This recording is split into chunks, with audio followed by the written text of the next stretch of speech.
بسم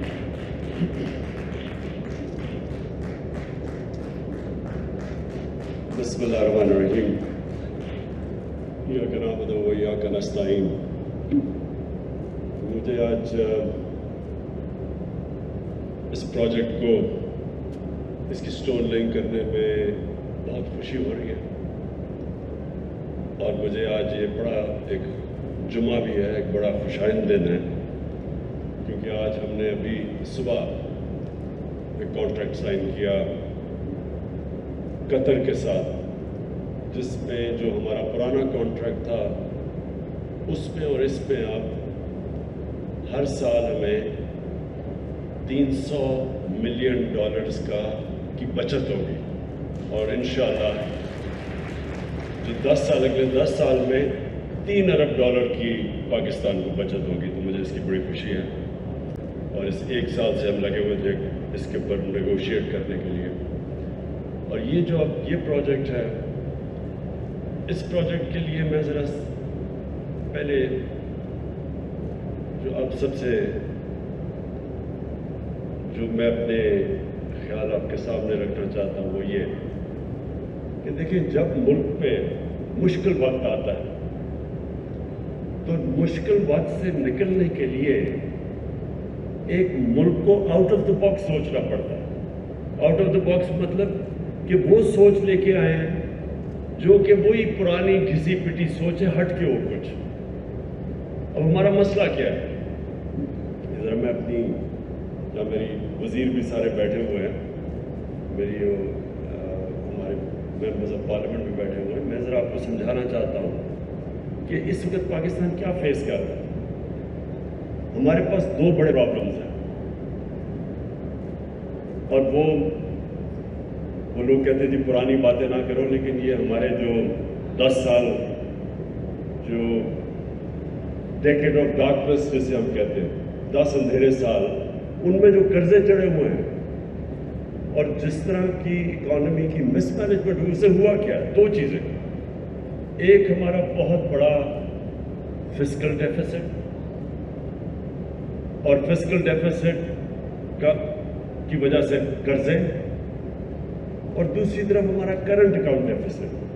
مطلب یہ کہ ہمارے پاس جو ہماری امپورٹس اور ایکسپورٹس کے اندر اتنا بڑا خسارہ ہو گیا تھا تو اس کے لیے باہر سے قرضے بھی لینے پڑے، فورن لونز، اور ہمارا جو فورن ایکسچینج ریزروز وہ بھی گر گئے. ان کے گرنے سے ہمارے روپے کے اوپر پریشر پڑا، اور روپے نے گرنا تھا. یعنی جب ڈالر کی کمی ہوگی تو ڈالر کی قیمت اوپر چلی جائے گی، روپیہ نیچے آ جائے گا. تو جب روپیہ نیچے آیا تو مہنگائی ہو گئی. تو یہ ہمیں وراثت پہ ملے تھے. اب ان 2 مسئلوں سے ہم نے نکلنا کیسے؟ سب سے پہلے اپنی آمدنی بڑھانی ہے. خرچے کم کر رہے ہیں، ہم نے کیے ہیں، لیکن جب تک آمدنی نہیں بڑھے گی ہم نہ اپنے خرچے میٹ کر سکتے ہیں، اور جو قرضوں کی قسطیں دینی ہیں نہ ہم وہ قرضوں کی قسطیں دے سکتے ہیں، کیونکہ ہر سال قرضوں کی قسطیں بڑھتی جا رہی ہیں.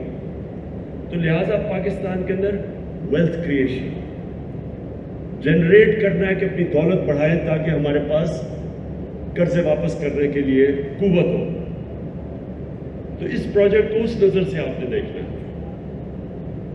اس پروجیکٹ کی جو سب سے بڑی چیز یہ ہے کہ یہ پاکستان میں ویلتھ جنریٹ کرے گا، اور وہ ابھی عمران امین نے آپ کے سامنے فگرز دی، جلدی بتا دیا اس نے آپ کو.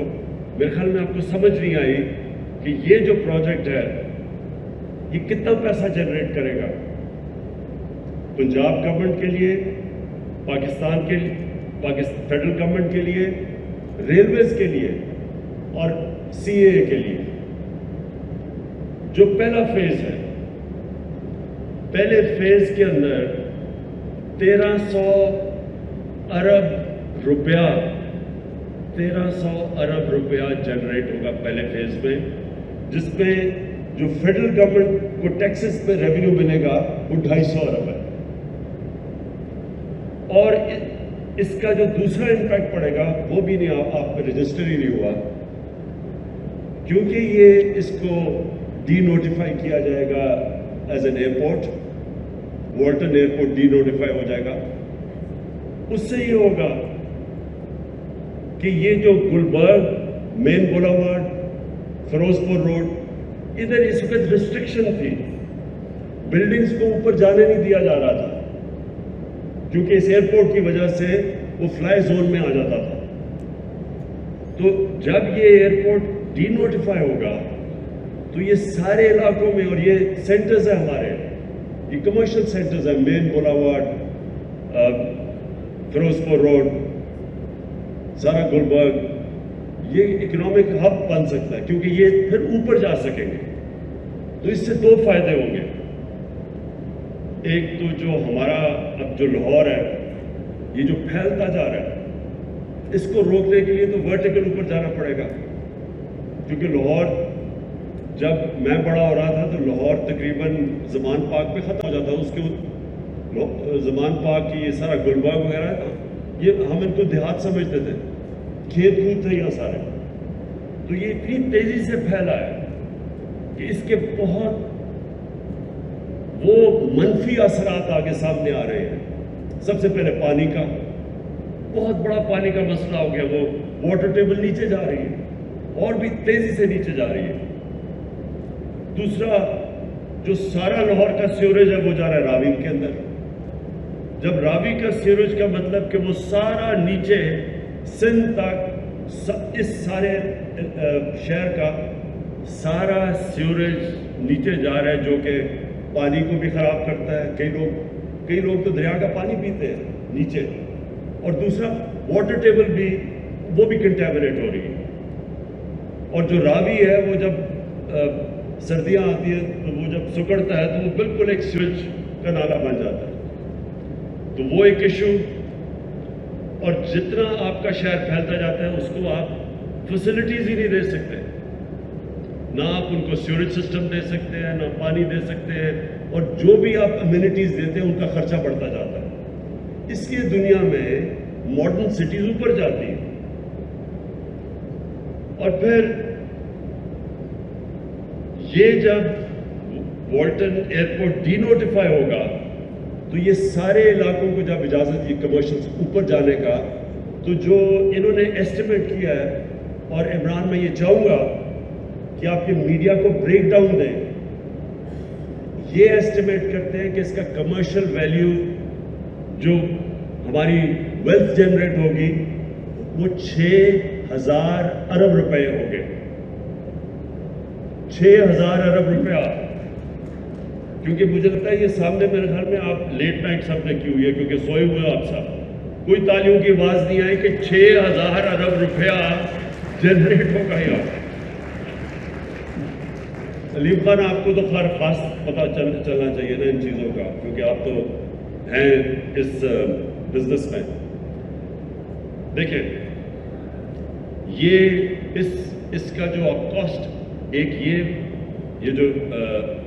جو ہم والٹن کا پروجیکٹ شروع کر رہے ہیں, دوسرا جو راوی سٹی ہے, یہ جو دو پروجیکٹس ہیں یہ پنجاب کو, یہ پاکستان کو, یہ سارے پاکستان میں ویلتھ کریٹ کریں گے, ریونیو جنریٹ کریں گے.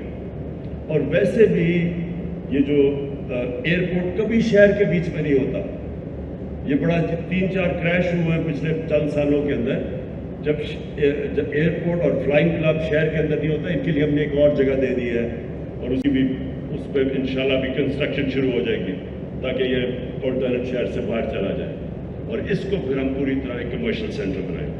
ایک اور میں نے دیکھ رہا تھا کہ ہمارے کئی لوگ کہہ رہے تھے کہ یہاں درخت کٹ جائیں گے, اور پتہ نہیں یہاں لاہور کے اندر ہم اور کانکریٹ یا پتہ نہیں کیا لگا دیں گے, کیونکہ میں وہ ادھر راوی پروجیکٹ میں بھی یہی لوگ کہتے گئے کہ جی یہاں بھی انوائرمنٹ کے لیے نہیں اچھا ہوگا. اور یہ بھی پہلے تو میں سب کو یہ کلیئر کرنا چاہتا ہوں, پاکستان کی تاریخ کا جو سب سے بڑا انوائرمنٹلسٹ ہے وہ میں اپنے آپ کو سمجھتا ہوں. پاکستان کی تاریخ میں سوچا ہی نہیں تھا درخت لگانے کا, کسی نے نہیں سوچا, بلکہ سارے پاکستان کے بڑے بڑے جنگل ختم ہو گئے. ہم بچپن میں یہ چھانگا مانگا, چیچا وطنی, دیپال پور, یہ کندیاں کے جنگل میں، سارے بچپن میں ان جنگلوں میں ہم نے، وہ ریسٹ ہاؤس ہوتے تھے یا وہ بڑے بڑے جنگل تھے، سب ختم ہو گئے، جنگلوں کی زمینوں کے اوپر قبضے ہو گئے. تو پہلی دفعہ پاکستان کی تاریخ میں کسی نے سوچا تھا درخت لگانے کا، وہ ہم نے خیبر پختونخوا میں جو 1 ارب درخت لگائے تھے، جو انٹرنیشنلی اکنالج ہے. تو یہ سب سے پہلے مطمئن ہو جاؤ کہ کوئی درخت نہیں کٹ رہا، یہاں کوئی درخت نہیں کٹ رہا. اور اگر کوئی بھی درخت ہمیں ہٹانا پڑا تو ہمارے پاس اب اکوپمنٹ ہے، اس کو ریلوکیٹ کر دیں گے. لیکن جو اس کے بدلے جو ابھی انہوں نے آپ کو بتایا اربن فارسٹری، جو کہ ہم پورے یہاں درخت اگا رہے ہیں اور جو ساری ماڈرن ٹیکنالوجیز لے کے آ رہے ہیں، جو اب نئی نئی درخت اگانے کی اربن فارسٹری کی ٹیکنالوجیز ہیں، وہ ساری یہاں یوز ہوگی. جو یہ بلڈنگز بھی بنیں گی، یہ سب جو لیٹسٹ آج جو عمران امین نے جلدی میں اپنی پریزنٹیشن میں کہا، جو اب دنیا کے اندر جو نئی بلڈنگز بن رہی ہیں ساری، ان سب میں سسٹینیبل جو ان کی انرجی کنزرویشن، یہ سب نئی چیزیں جو آ گئی ہیں، انشاءاللہ وہ ادھر بھی کریں گے اور راوی سٹی میں بھی کریں گے، جو دونوں ہمارے بڑے پروجیکٹس ہیں. اور اس کا پھر ایک اور بہت بڑا جو فائدہ، جو ہمارا دوسرا مسئلہ ہے کرنٹ اکاؤنٹ کا، کہ جیسی ہماری اکانومی اوپر اٹھنے لگتی ہے، ہمارے پاس فورن ریزرو جو ہمارے ہیں ان کو کم ہونے شروع ہو جاتے ہیں، روپے پہ پریشر پڑ جاتا ہے، کیونکہ امپورٹس بڑھ جاتی ہیں. اور جب امپورٹس بڑھتی ہے تو پھر کرنٹ اکاؤنٹ، یعنی ہمارے جو ڈالرز ملک میں جو آ رہے ہوتے ہیں وہ کم ہوتے ہیں اور ملک سے باہر زیادہ ڈالرز جا رہے ہوتے ہیں. ہم نے ابھی تک پچھلے 5-6 مہینے میں بڑی دیر کے بعد پاکستان کا جو کرنٹ اکاؤنٹ ہے وہ سرپلس میں رہا. سوائے پچھلے مہینے 6 مہینے ہمارا کرنٹ اکاؤنٹ سرپلس میں رہا. تو جب ہمیں سب سے بڑا ڈیفیسٹ ملا تھا جب ہماری گورنمنٹ آئی تھی $20 ارب کے، تو یہ جو پروجیکٹ ہے اس کی وجہ سے ڈالرز آئیں گے پاکستان میں. میں بار بار لوگوں کو کہتا ہوں کہ ہمارا جو سب سے بڑا اثاثہ ہے وہ ہمارے اوورسیز پاکستانی ہیں.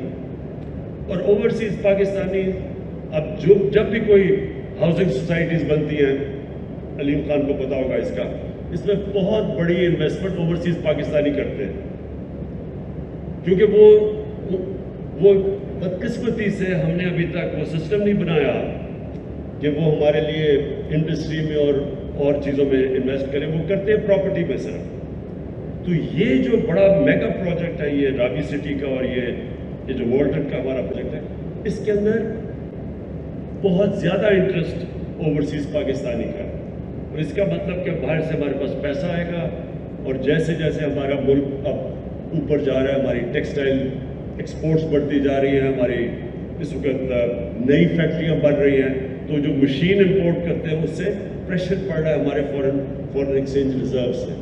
اس لیے بھی یہ پروجیکٹ بڑا امپورٹنٹ ہے، کیونکہ اس کی وجہ سے ڈالرز آئیں گے اور ہمارا پھر جو ہمارے روپے پہ پریشر انشاءاللہ نہیں پڑے گا.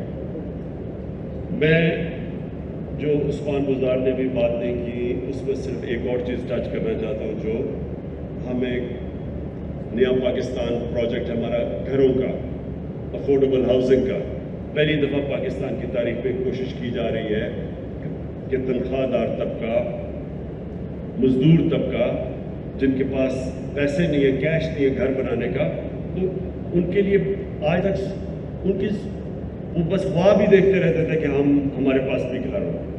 تو یہ پہلی دفعہ پاکستان میں کوشش کی جا رہی ہے. اس میں ہم نے بینکس کو انوالو کیا ہے. اس میں ہم نے بڑی مشکلوں سے جو ایک قانون تھا فورکلوزر لا، وہ پتہ نہیں کتنی دیر سے پھنسا ہوا تھا، وہ قانون آج پاکستان میں فورکلوزر لا کا قانون آیا. اس لیے بینکس بھی اب اس میں آ چکے ہیں، اور ہم پوری کوشش کر رہے ہیں کہ اب بینکس کو انکریج کریں، کیونکہ ان کو اب تک عادت نہیں تھی کہ چھوٹے لوگوں کو قرضے دینے کی. بینکوں کو کوئی عادت نہیں تھی. ہماری ایک اخوت جو NGO ہے وہ تو دیتے قرضے بیچارے چھوٹے لوگوں کو، اور ہم نے ان کو بھی فنڈ کیا ہوا 5 ارب کہ وہ بھی جو لوگ بالکل ہی نچلا طبقہ ہے ان کی مدد کرتے ہیں قرضے دینے میں، مائکرو فائنینس میں. لیکن جو بینکس ہیں یہ پہلی دفعہ پاکستان میں